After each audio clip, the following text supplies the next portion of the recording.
Safeguard information system is wide and cross ministries. So collaboration with other ministries right from the beginning is very important. That's the first one. The second one, that you need to identify sources information for the system so that the design could be right from the beginning. Then working with other ministries to integrate them. My advice is to use the existing information system, and then you identify the gap for safeguard information system, then it can be developed further.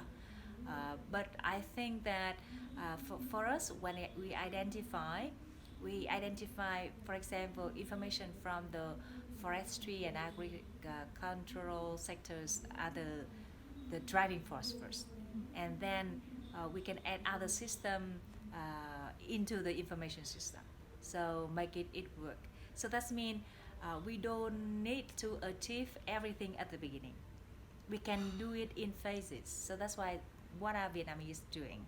So at first we can build in the forestry information system like we are doing in Vietnam, and then expanding and integrating more information system from other sectors for the system.